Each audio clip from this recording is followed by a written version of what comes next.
the Ticats Audio Network. This is the CFL This Week with Bubba O'Neil.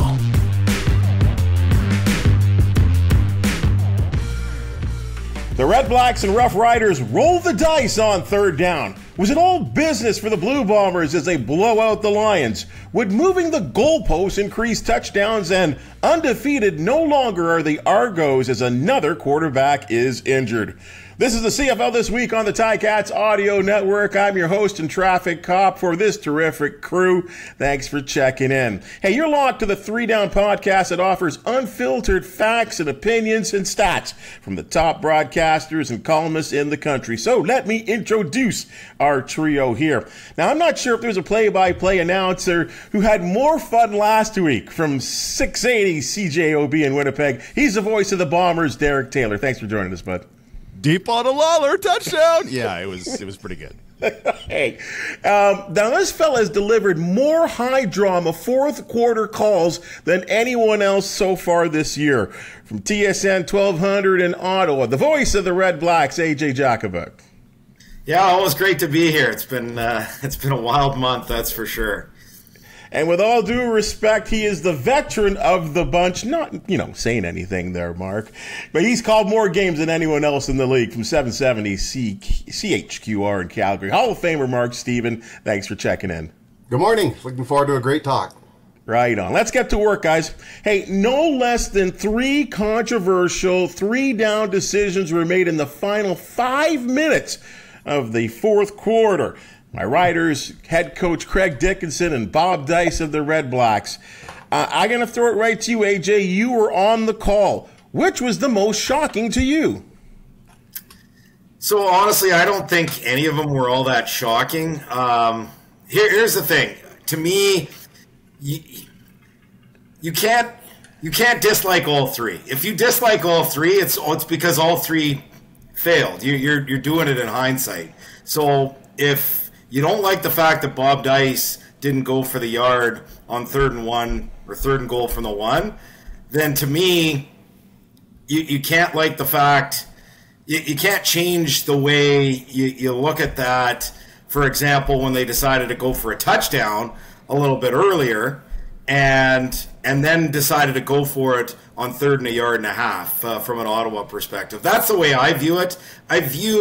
Personally, I like aggressive football. So I like the decision on 2nd and a yard and a half. Ottawa hadn't scored a touchdown all game. They tried something different. It didn't work. Then they went for the safe play. That didn't work either. And then Saskatchewan tried to finish the game with an aggressive call, and that didn't work. And so that allowed Ottawa the ball back. And then, rather than be aggressive again, it was safe. Look, I think it's a defensible call. I didn't like the call, but in the end, they took the points. They could have got the stop on special teams and defense. They didn't. They end up losing the game. To me, you lose the game based on more than one late call. You lose the game because net offense was about 370 to 220 on the night for Saskatchewan. And so in the end, I think we focus on one play. Would I have liked the 3rd and goal from the 1 to say, like, one of the things that, for example, that boggles my mind, I've been calling games in this league since 2014. I've been watching it since the early 80s in Edmonton. But one of the things that boggles my mind since I got into the league in 2014 calling games is the fact that it used to be, with the yard off the ball, if you had a 2nd and 1 or 3rd and 1 or less, in your sleep you would get it. And now, I've seen 6 or 7 misses this year just in Ottawa games alone.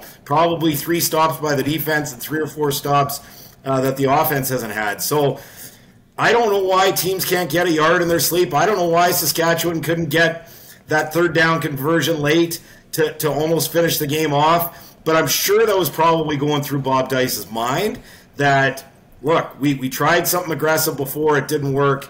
We'll go safe now. We'll take the points. We'll take the lead. And our defense is going to get it done. I still would have liked, just given the impact of even missing on that play, keep Saskatchewan at first and 10 from their 1 maybe get the ball back, and if you do get the ball back, you're probably kicking a game-winning field goal. It doesn't always work that way. Hindsight's 20/20. In the end, Bob Dice made his call. They ended up losing the game. But I feel like, at least in Ottawa, some of the criticism of Bob Dice that I've seen in the last couple of days on social media, while I think, hey, look, that's what you get paid for. You're going to get criticized on tough plays like that. But to me, some of it's over the top. People suggesting that he should lose his job over that. This is not Jason Moss kicking the field goal, Edmonton against Calgary. It's not Rick Campbell conceding a safety against Calgary when they had a 4-point lead. This was a decision that I would have liked them to go for it, but it doesn't mean it was indefensible. It is what it is. To me, none of them were shocking. You know, it's crazy. I have to admit, I was totally reactionary, Mark Steven, when Dickinson rolled the dice in his attempt on third down. I thought it was one of the craziest calls I've ever seen. I mean, but you're right. I mean, AJ does raise a point. This is what they're paid for. They make the decisions. It's easy in hindsight, but boy, in the moment, it was frustrating, I thought. Oh, yeah. No, I understand what you're saying. There's a lot of, different factors that go into those decisions. The final one in the last minute where Ottawa decided to kick the field goal, I have no problems with that. You're there to win. Take the points. They were behind. The points are right there for the taking. Do it. Yeah, I mean, touchdown would have obviously, in hindsight, been a lot better, but I don't have any problem with it. It didn't work. No coach is 100%. No coach is going to make every call at the right time, so... But it was weird. It was an odd way to end the game. All kinds of stuff going on. But the last one with, the field goal from the 8 by Ward didn't bother me in the slightest. You know, Derek, I mean, yeah, all of this within the last 4 minutes of the game. Yeah. And I know even in your land there, a guy by the name of that's AJ's guy, Pigrome, he kind of lost a job, did he not? Because he couldn't convert a couple of third downs? Yeah, he missed 2 quarterback sneaks, and then we never saw him on the field again. When you make it 90% of the time, you miss it 10% of the time, and you never know when those 10% come. I love Dickinson going for it 3rd and 1 from his own 19, because the fear there, and what folks will say is, well, you've just given them a touchdown. What happened at the end of that drive? Ottawa settled for a field goal. Giving up possession at your own 19 doesn't mean you're giving up a touchdown. It doesn't even mean you're giving up a score. So I love Dickinson's aggressiveness in that this season. When did that change, though? Like this is what they never ever. Coaches never went for it on their own 19-yard line. Is it stats? You just have to embrace, teams convert 3rd and 0 more than 90% of the time. They go for it more than 90% of the time. 3rd and 1 is well over 80% of the time, and they go for it well over 80% of the time. 1.5, they start to get nervous. 2, they get nervous. 3rd and 2 is converted over 65% of the time, including sneaks and passes and penalties and things like that. Yet teams only go for it less than 40% of the time because they're scared about 3rd and 2. So I love Dickinson's been aggressive all season. I love it. The Bob Dice one did not make sense to me at all. 3rd and goal from the 1 with enough time remaining to force a 2 and out. If that had been a tie game and he kicked the field goal to make it a 3-point game, I'd probably be with him, because the worst, Saskatchewan is going to play conservative for the field goal and tie the game, send it to overtime. I'm fine with that. The thing with this one was 3rd and 1, the worst case non-fumble scenario. The worst case scenario is you don't get it. Mason Fine is 1st and 10 from his own 1-yard line. You bring 7 men, you might get a sack if they decide to pass the ball. You might get a sack and tie the game and be able to take the ball back. If they run the ball, Sask hadn't really run the ball real well all the time. If Saskatchewan is going to just quarterback sneak it, well, the quarterback might break his leg, and, he's going to get a yard, right? And it's 2nd and 9 from his 2. Well, Ottawa's getting the ball back, and as AJ has seen many times, Lewis Ward is a monster. So if you force a 2 and out in that situation, which you need a defensive stop anyway if you're Ottawa, if you get a stop, you get a very good chance at a game-winning field goal. And if you get the touchdown, oh my gosh, you're in heaven, right? Because now your defense gets to give it to them. So of the 3, I love the first 2. I did not like kicking the 8-yard field goal because you have them right where you want them, and the worst case scenario is still pretty good for your team with the amount of time they have remaining. Not to mention, we could go on to this forever because I've had this situation in a game before. What does Sask do on offense? Do they know how to handle 1st and 10 from their own 1 yard line when they cannot concede a safety? It's a real tense situation, I think, for an offense coming out if you turn it over on downs. AJ, it just seemed like there was a lot on the line, and I feel like there's a mentality on the third downs that you have, and maybe this is just the way it has been over the years in football, that when you're at home, you make a certain call on third down, and when you're on the road, you make a certain call on third down. You said there was one of them that you didn't like. Which one was the one you didn't like? Oh, it was the 3rd and goal from the 1. I like the aggressive call. I give me the aggressive call all day long. I said on my call, is safe death. It was the old John Tortorella, safe as death. He talked about that when he was coach of the Tampa Bay Lightning. And when I saw that field goal attempt, that went through my mind. It felt like safe was going to be death for the Ottawa Redblacks. It's way too easy to move the ball between the 40s in this league. I mean, we're going to talk about touchdowns and field goals, and there's too many field goals and on all that a little bit later. I get that. But even for a defense as good as the Ottawa Redblacks, teams between the 40s just seem to be able to move the ball at will against other teams in the Canadian Football League. It's easy to get into field goal range, especially with that amount of time left. If there was 10 seconds left or even 20 seconds left, maybe it's a different story. But given the amount of time left, given the fact, again, and Derek went through it so well also, I think it's defensible. I don't think it's like inexcusable or anything like that. But to me, I would have liked the aggressive call. The thing that stands out to me is in the Winnipeg game, scores 25-9. And look, this goes back to fans complaining. Because, again, it makes me laugh that some fans complained about what they did earlier in the game in that 2nd and 1.5, and they decided to go for the end zone, but then they complained for that one as well. Because to me, that's just complaining about the result, not the actual what you decided in the moment. But you look at the Winnipeg game, and it's 25-9, and Ottawa drives it down the field, and they don't kick a field goal. And then they drive it down the field again, and they don't kick a field goal. And it's funny, I looked in the text box, and there were people complaining, oh, well, if they would have kicked those field goals, would have been different. They wouldn't have needed the 2-point converts. And it's like, no, they actually created some confidence in the offense. They went out, and at 25-9, they didn't give up. They scored the touchdown defensively, and the rest is history. And I think when you play aggressive football, I think you get the dividends typically, like we saw in the Winnipeg game. As crazy as that game was, you're not going to see too many games like that every week.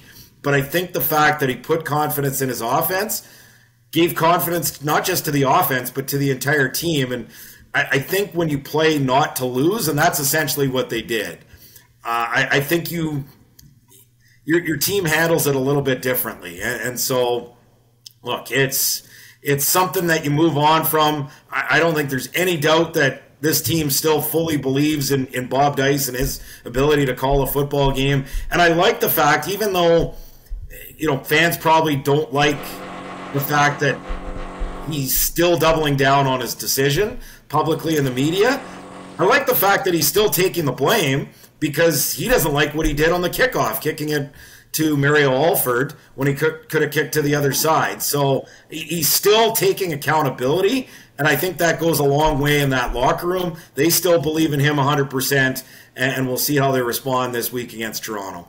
Can I jump in on the back of AJ there? The 2nd and 1.5, AJ, the throw from Pigram, that was a fade to Jalen Acklin? Yeah.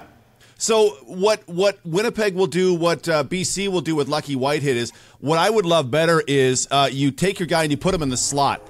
And instead of throwing a fade to him, you can run the post, you can run the corner. And you're going to be one-on-one with a guy, and you have a 65-yard wide field. And you can take your pick. Whitehead for BC or Dembski is the one they'll do it with the Bombers. And you go, you can do whatever. You can do one or the other. Just get leverage. Whatever way he's giving you leverage, you go the other way, right? You get away from him. And instead of like a fade, we can do an episode on fade routes and how they bother me. But yeah, I love the going for it. I may not love the play call. I'm fine with the receiver they chose to go to, but do it out of the slot and take advantage of the huge wide field you get to play with. Well, if I'm not mistaken, Gosselin was open over the middle as well. And okay. I just think, and that's one of those cases. You got Pigram in there. He's a rookie quarterback and probably didn't see Gosselin being wide open over the middle, which might have resulted in something different as well. So, yeah. and that's the reality, what you're going to get here with the Ottawa Redblacks. I think they've done marvelously to get to 3-5 at this point, given the fact that they've started 4 quarterbacks. And the challenge that Kahari Jones has had just working with 4 different quarterbacks and now a 5th in Tyrell Pigram, who's now your short yardage quarterback, but is going to be tasked to complete plays like that. It's a major challenge at this point of the season to go through what the Ottawa Redblacks have offensively. So I think a little patience is in order. This team was dreadful the last 3 seasons, and I think that's part of the frustration of the fan base is they went through a 50-game stretch where they won 8 games. But now they're starting to see some positive results. It's frustrating 2 weeks in a row to have 2nd and 2 from the 4, and then 3rd and goal from the 1. Late in games where if you score touchdowns, you probably end up winning, and your record's a little bit different. Even if you just win one of those 2 games, unfortunately they didn't win any, and so now they're 3-5. But it's still right there in front of this group.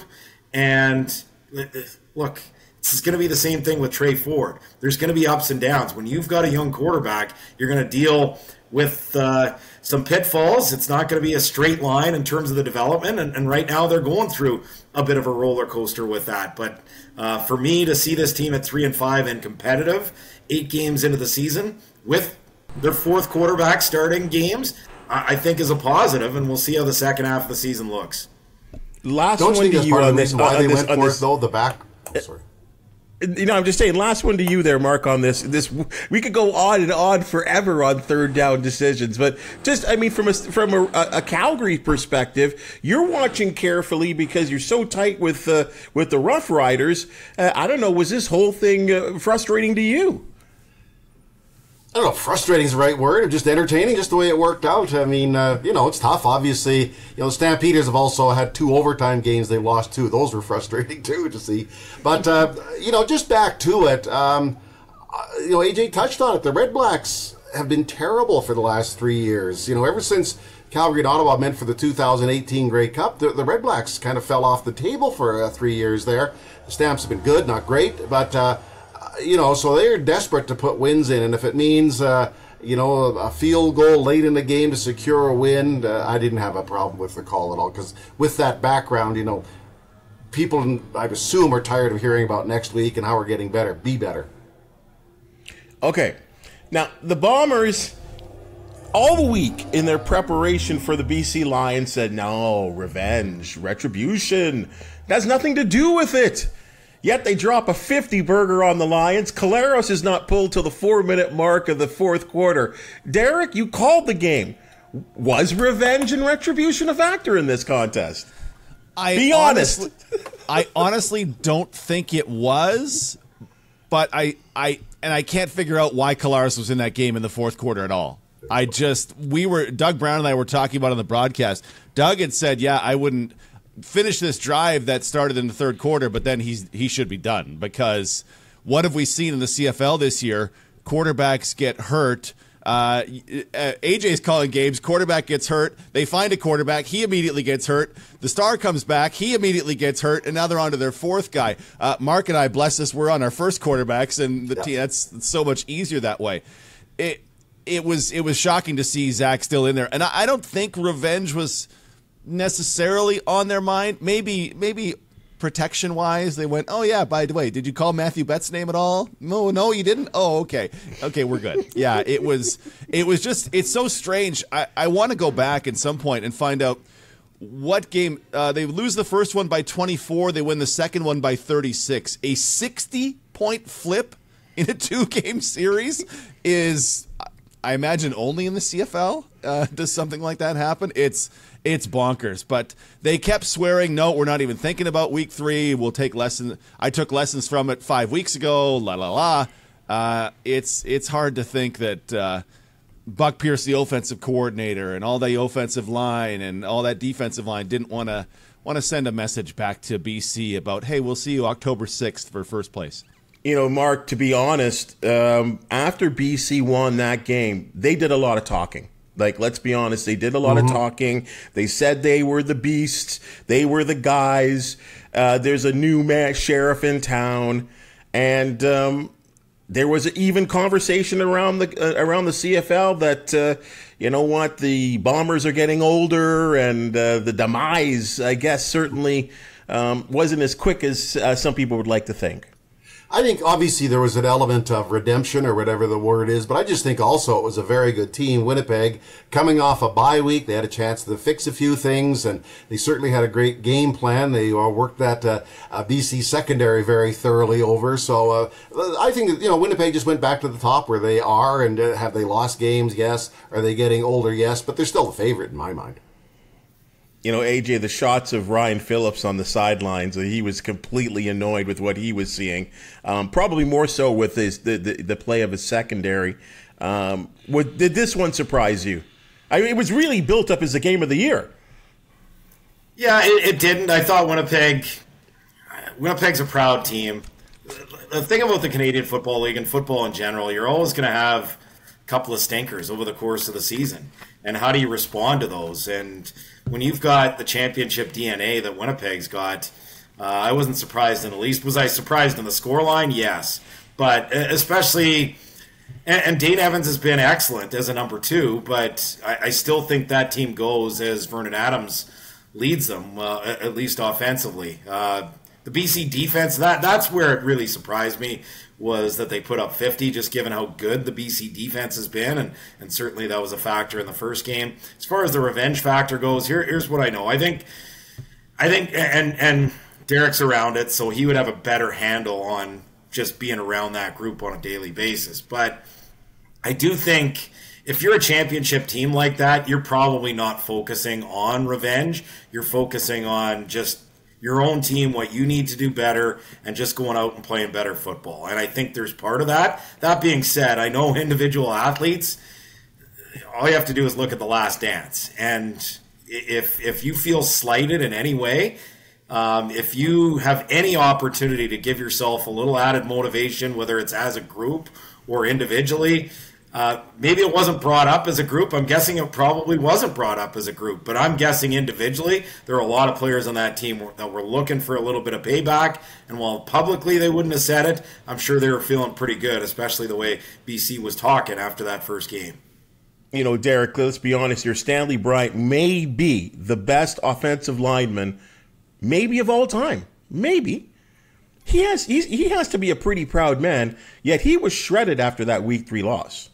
Yeah, as he's getting speed rushed to the inside by Matthew Betts, and you go, I kind of don't know what's happening here, and multiple quarterback pressures, and just 7 sacks in that first game, and then 0 in the second game. And we were looking for, what are they going to do, right? How are they going to contain Betts and Menard and Barron and the whole gang?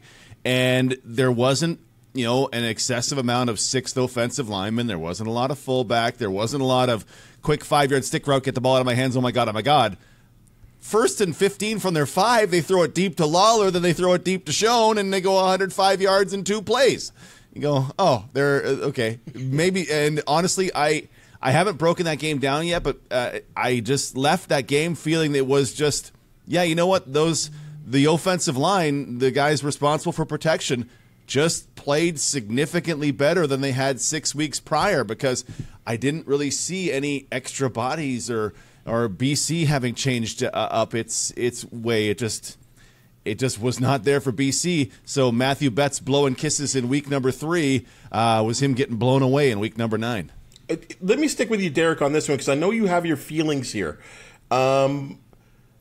Is it, do you, from what you saw, especially from your view, is the Lions offense tremendously different with Vernon Adams there than with the 17 running that offense?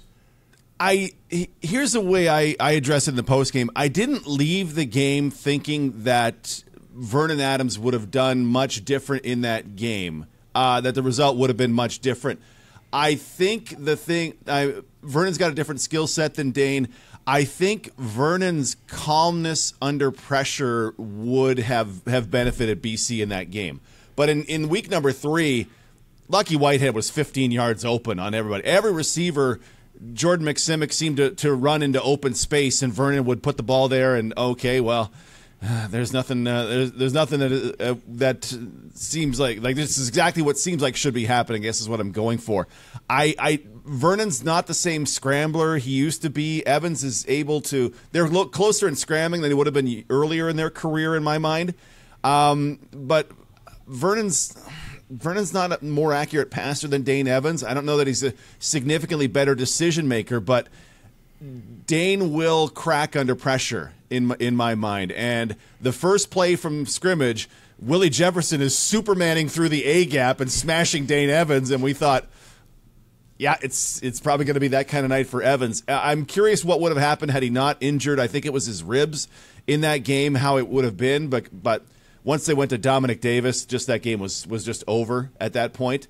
But yeah, I think the big difference for me now from Vernon to Dane is their ability to be calm under pressure and even relentless pressure like the Bombers can provide. And extend plays too. I think, and don't know who we're going to get this week, but we'll wait and see what happens. So, bigger surprise, Mr. Steven, the Stampeders' victory or the Argonauts' complete inability to move the ball once Chad Kelly checked out of the ball game? Well, obviously, he's the guy that's made them go all season, Chad Kelly. And I don't know how serious it is. It didn't look that serious because he didn't leave the game. He stood on the sidelines for the rest of the game. But the Stampeders drew up quite a conservative game plan, keeping it on the ground, nothing too deep as far as passing goes. It was a very accurate performance by Jake Mayer, not a particularly entertaining one, but they got the job done. So, I would say the Stampeders, look, they've been close, but they are where they are. I mean, I'm not trying to make excuses or paper over the fact that they've had a rough start, but, the fact is they're a good team. They played well, and, they really geared up, for the second game in 5 days. They had the short week and did some additional things. They used the fullback an awful lot. I think that's as much as William Longley has played in his 8 years with the Stampeders in any one game. So, let's give the Stampeders credit. Clearly, Toronto was far from at their best, but that was going to happen. They're a good team, but nobody goes undefeated.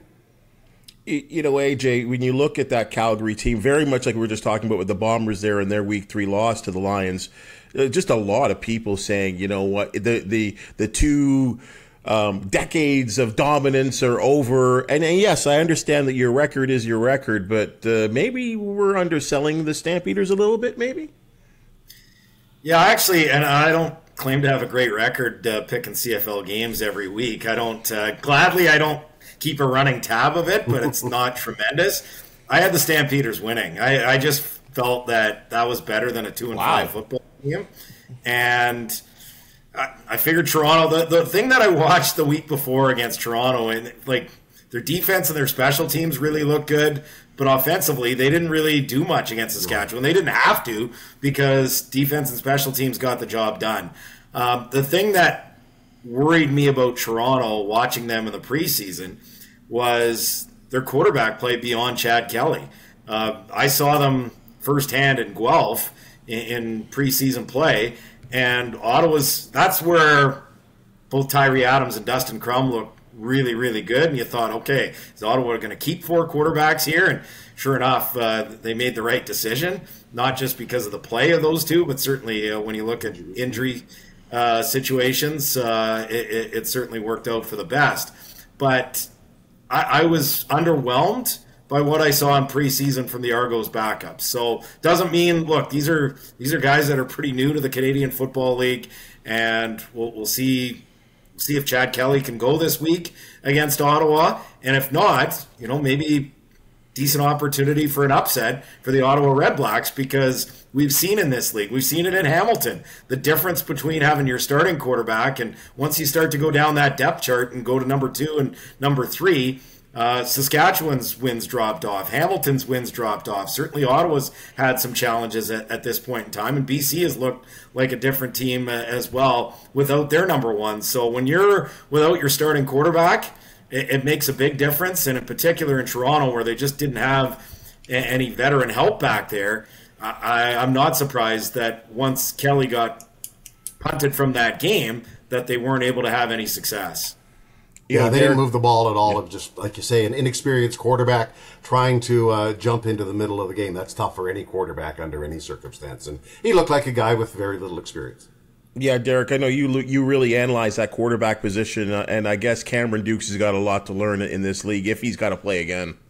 Yeah, and I think we went to the season with 6 teams not really prepared to go to their second quarterback, right? BC, if they had to go to Dane Evans, that looked good. Hamilton, I like Matthew Schultz, so they seem like they'd be fine. And Ottawa, I mean, going into the season, I thought Nick Arbuckle would be an option to fill in for Masoli.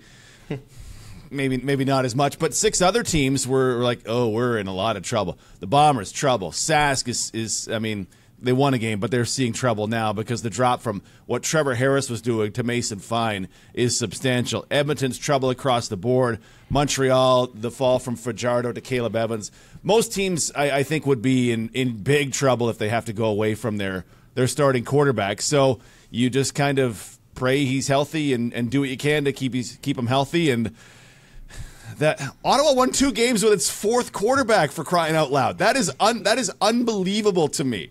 Because just think of what that takes to happen. Not the first choice, not the second choice, not the third choice, Tyree Adams, who popped in that one game, the 4th choice. And they're winning football games, and they're competitive in football games. That's a real testament. So that Toronto from Chad Kelly, who's looked very nice, to Cameron Dukes, that's the normal drop-off I would expect. When backups pop, when Crum wins 2 games as the starter, that's more the aberration as opposed to what really often happens. You know, the crazy thing, the 2 wins really could have been 4. Like, they really, really could have been 4, AJ. Let's go to this one, guys. I'm so interested in your opinions in this one because, you know, as all you do, you know, you kind of look at what people are writing about the Canadian Football League. And Daryl Davis of the Leader Post wrote a controversial article that had me thinking. He writes that the goalpost should be moved to the back of the end zone. Now, his reasons are it would be safer for the players to not have this immovable steel post protruding from the middle of the playing area, which it does in the Canadian game as compared to the National Football League. Number 2, it gives quarterbacks an unobstructed pass view when throwing in or out of the end zone. And it creates a more offensive-minded, touchdown-oriented game. Mark Steven, take the lead on this one. Well, it's certainly provocative. You're right about that. You know what I'd love? I don't know if it's possible at all. Do it next year in the preseason to see what it really looks like in practice. Obviously, that would involve changing the stadiums and that. I view it as kind of a radical change because, you know, it would change a lot of the strategy and tactics about when teams go for it, when teams try for a field goal. I guess I'm a traditionalist, so I'm not completely sold on it, but I'd be open to it if they tried it in the preseason just to see what it looks like, see how much of a difference it makes, if anything. You know, it also would take, though, a bit of a weapon out of some of the great field goal kickers that have dominated the league for the last many years. But I'm open to it. I'd like to see it. Do I think it's going to make a huge difference? Not sure, but I'd love to see it tried. AJ, we're kicking a lot of field goals these days in this league. Like, we really are. Like, and I don't know if that has the fact that, you know, 3/4 of the team are dealing with second and third and fourth string quarterbacks. That may contribute as well, too. But the truth is, the goalposts are being seen a lot in this league and not so much touchdown dances and celebrations. Too many field goals. I like the idea. I'm with Mark. I think one of the beauties of what you see in minor league baseball and minor league hockey is you can try different things out in lower leagues. Unfortunately, with football, there's just not a lot of professional football out there. And especially, you know, the 20-yard end zones make this a bit of a challenge in the Canadian game. So where are you going to try it? Are you going to try it in U Sports? Are you going to try it in, CJFL, junior football? I think those are the only places you could really get a pretty good handle on things, because the one thing you worry about is just unintended consequences. And if all of a sudden teams still aren't scoring touchdowns and they're not kicking field goals, well, maybe some of those 23-21 games are now 14-10 across the board. So that's not going to go over well either. But I do like the idea. I'm fascinated by it. I'd love to see it tested out, because I think, some of the things, for example, in baseball, and I used to follow baseball religiously in the 80s and 90s, and I've kind of not fully checked out, but I'm partially checked out now compared to my interest previously. And a lot of that is just the way the game is played, not a lot of athleticism. And what we've seen this year with the bigger bases, and I never really would have guessed that, and the banning of the shift, which I don't even necessarily like.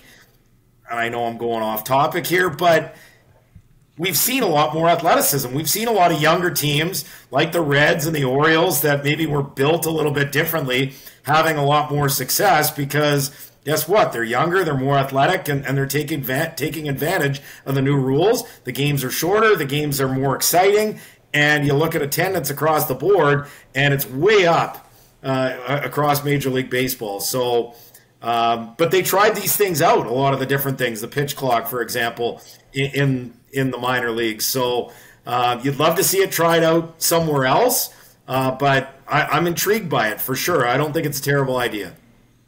Derek, your thoughts? I don't like it. I don't like it. I like the thought of let's get more touchdowns in the CFL. I like the thought of let's have them go for it more. But I just think coaches are conservative, and we're seeing a version of it in Edmonton already. And what are they doing? They're punting, right? Edmonton has a kicker they don't trust from beyond the 40-yard line. So I was just pulling it up. 13 times this season, a team has punted from inside the opponent's 45-yard line.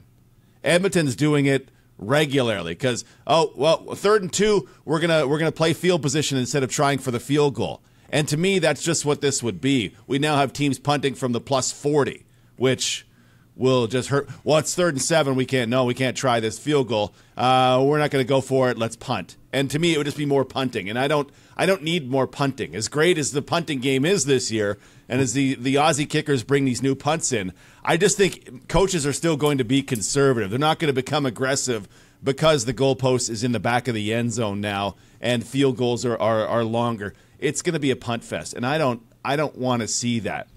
There'd be a point where, okay, we're at about the 30, so maybe we should start going for touchdowns.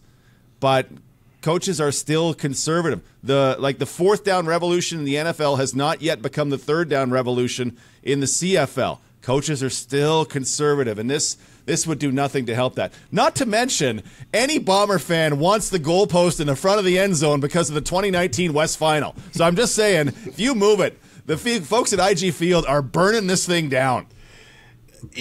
I just agree that the unintended consequences. That's why I'd like to see it tried somewhere else. Because these coaches, just put it in their hands. It's quite a radical change, too. So that goes against my conservative notions a bit. But I'm not opposed to it. I just like to see it tried before they just throw it into a season and say, go get them. Because I don't know what the unintended consequences would be. One of those is just exactly that. They don't score enough touchdowns to offset the lack of field goals. And suddenly, 12-9 becomes the norm. Hope that's not the case, though. Well, Derek actually opens up a whole new set of thoughts, I think, that I didn't even think about. That, yes, coaches, on one hand, may start going for it on 3rd down a whole more because of the extra 20 yards that you're going to add to a field goal.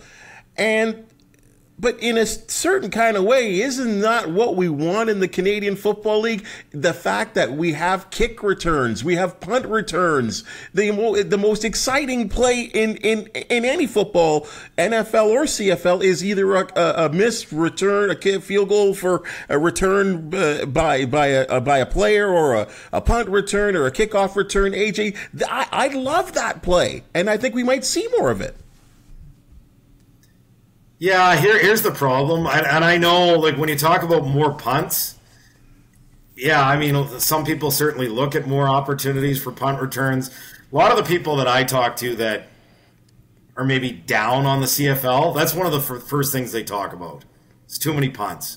So I don't know if you want more punts. Now, again, I think like, where's that line?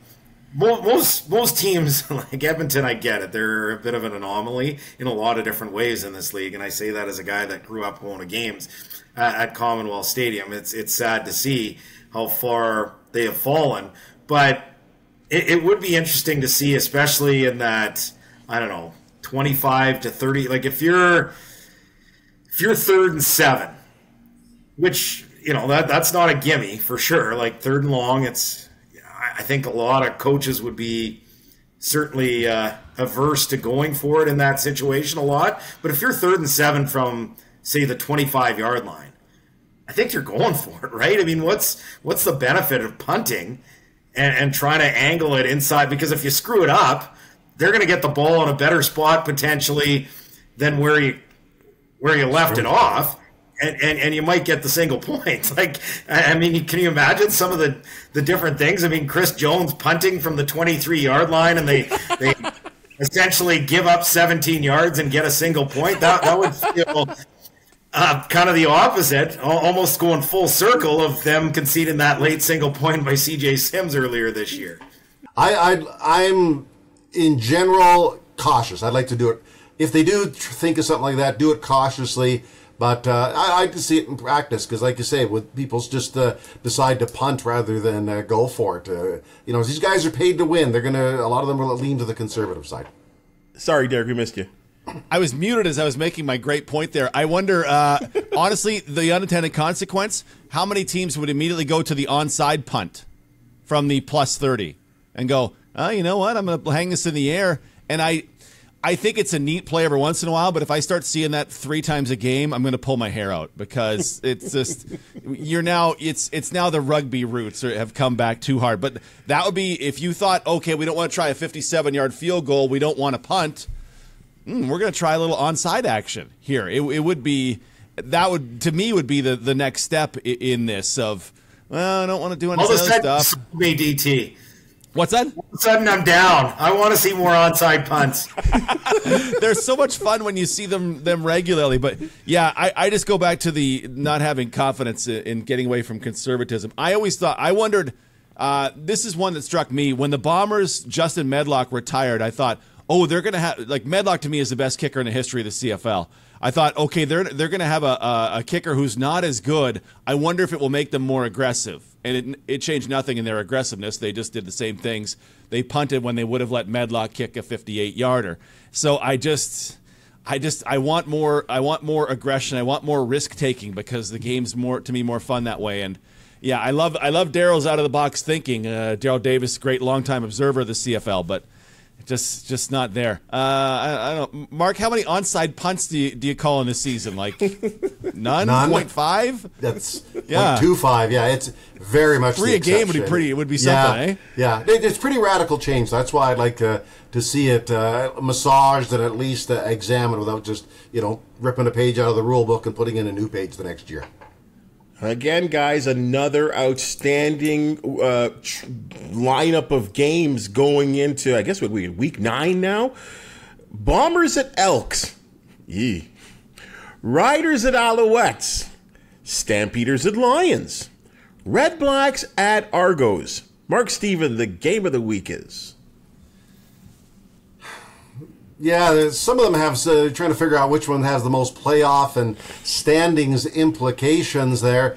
I guess I'll stay close to home. If the Stampeders want to move up in the standings and finish the first half of the season, out of, shall we say, a crossover range, I would say Calgary at BC. They're going to face a BC team that was badly beaten up last week. So I guess maybe it's too close to my wheelhouse, but I'll say the Calgary-BC game. DT? I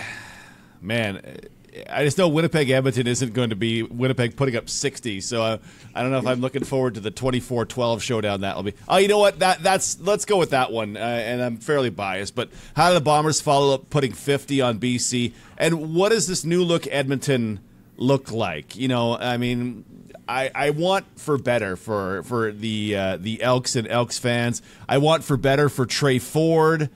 He's going to get the start this week, so I'm curious to see what he's all about. We saw him in the preseason last year against the Bombers, so maybe that's the one I'm going for. The other ones, I would have said Ottawa-Toronto if I knew Chad Kelly was playing, because man, Ottawa can be an absolute heartbreaker, and it'd be great to see it happen to the Argos. But just my uncertainty there leads me to Bombers at Elks on Thursday. If you're Trey Ford and you're finally getting your shot, and then there's some guy by the name of Five Jefferson and Jeffcoat on the other, come on, talk about a baptism, it just seems tough. And then Adam Bighill's going to put one through your ribs at one point, and you got to get up after that and go back out there. No, it's hey, might as well rip off the Band-Aid, right? Just get right after it. One day you're going to have to face them no matter what, yeah. Yeah, no matter what, but just your first one back. Oh, my goodness. AJ, your game's looking pretty good. Yeah, and I'll vote. Honestly, if I was looking at the outside, I'd probably not pick Bombers Elks, sorry DT, and look at the other three games just because I don't believe it's going to be competitive. The other three all look like they're going to be competitive, and especially if Chad Kelly doesn't play, to me that's 50-50 ball game as far as I'm concerned with Ottawa going into Toronto. So opportunity for Ottawa. This next 3-game stretch, I feel like going into Toronto, depending on the uncertainty of their quarterback situation, and then you've got Montreal at home, then in Edmonton. I feel like Ottawa's got to win a couple of these games, get to 5-6, and now you're in a real good spot down the stretch to battle for one of those last playoff spots with Calgary, Saskatchewan, Hamilton, and Montreal. Looks like 3 of those teams are going to make it and 2 are going to miss. I think BC, Toronto, and Winnipeg, you could pretty much put those teams in the playoffs in pen, and certainly Edmonton doesn't look like they're going to be anywhere near the playoffs. So real opportunity for Ottawa this week. I'm curious to see how they bounce back, and they've shown that they can shock the world already with a big win over Winnipeg. We'll see if they can do it again on the road at BMO Field, where they experienced their greatest success in franchise history, winning the 2016 Grey Cup there. Derek, I know for those that don't know, and I'm sure most do, that you were once the voice of the Riders, and I think this is an interesting matchup in Montreal. The Cody Fajardo versus the much improved Mason Fine. As AJ was talking, I went back and thought, oh wait a minute, Fajardo's going back to Sask. They ran him out of town on a rail. And he's going back to take on Mason Fine, the guy that late season they preferred to him. So can we rewind 4 minutes and I've changed my vote to I want to see Fajardo. And part of that is we don't always get this matchup because of the CFL schedule makers. We weren't going to get Bo back in Calgary this season. Andrew Harris didn't come back to Winnipeg, blah, blah, blah. Fajardo going back to Sask? Is it? Okay, I thought it was in Montreal for some reason, I thought. The site I'm on here is Montreal at Sask. Somebody please do correct me if I'm wrong. Yeah, I could be wrong. I'll trust you, not me. Pulling up the CFL website. Oh, it's in Montreal, but Coolbet was doing me bad. Okay. Never mind. I rewind a minute before I rewinded 4 minutes, and it's still Winnipeg, Edmonton. But Fajardo, when he goes back to Sask, wiping his feet on the carpet after a win would be pretty incredible. We need those moments in the CFL, and unfortunately, we don't always get them in the schedule, so I'm going to savor it while it's happening.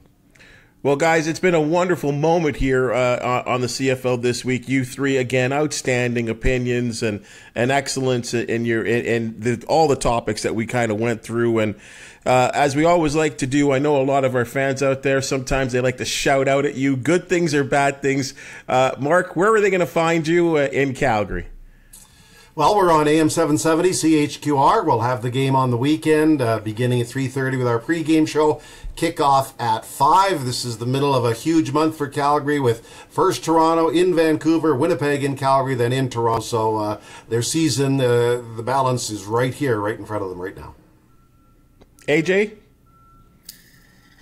Yeah, TSN 1200 do the drive show every weekday, 4 to 6, and so we'll be talking football today for sure, based on what we saw on the weekend, and on Twitter at the Super AJ. Hey, make sure to say hi to your color guy is outstanding. Like, you got a great guy by your side there. Yeah, no, he's definitely one of the best in the business. Being around the Canadian Football League, won the 76 Grey Cup. He's the guy when you see the shot of Clements to Gabriel, the first guy going over to celebrate with him is Jeff Avery. So I've been calling a lot of football, from Rough Riders to Renegades to Redblacks since 1988. And yeah, couldn't ask for a better partner, that's for sure. You got a pretty good guy by your side, Derek Taylor, too. And I mean, I love what he said. I guess there was during the post-game show that there's really only two good teams in the league right now, which I thought was. And you know what? Hey, anyone that knows Doug Brown, you're not going to argue with that cat, especially during his playing days. He was one mean guy on that D-line. Yeah, Doug's awesome to be working alongside in the booth, and yeah, it just takes a shot at BC. Oh yeah, there's only 2 teams left now, 50 on them, but 2 teams left. So yeah, we have the call from Edmonton on Thursday. What is it? 7 o'clock. 7 o'clock local, 8 o'clock Winnipeg. So we're on at 6 with the pregame show and our cast of characters and. Yeah, I feel like we all maybe go to Edmonton going, don't let this team be the one that Edmonton snaps the streak against. Don't let it happen tonight. Just let us get out of here alive. There's a 5-game stretch I looked at. And look, Ottawa's in there, Calgary's in there twice. I think they play Hamilton and some. They're not winning this week. Maybe in that 5-game stretch, Edmonton finds a way to sneak a win. It's not happening this week. I just don't wish it on either of you. Mark, you got a couple of visits there. I hope it's not you guys. September, the home Labor Day series, yeah. Well, there is going to be at some point, because no one goes undefeated and no one's going winless, in my opinion. And I know the Cats, I can't remember the year, but they went 1-17. But I believe with that Edmonton team, there's going to be a string where they win 3 or 4. I really believe that's going to happen somewhere, and it's just who's going to be the first team. Scary stuff. Break the egg. Yeah. Break the egg. Exactly, guys. Anyway, folks, again, thank you so much for checking in and enjoying this chat of CFL football on the CFL this week. Like, subscribe, all the things that we appreciate. We little messages and the notes to all of us. We try to do our best here. And again, bring you the wonderful guys like Derek, Mark, and AJ, who, again, we thank once again. Hey, this has been the CFL This Week on the Tiger Cats Audio Network. Have a great week of football.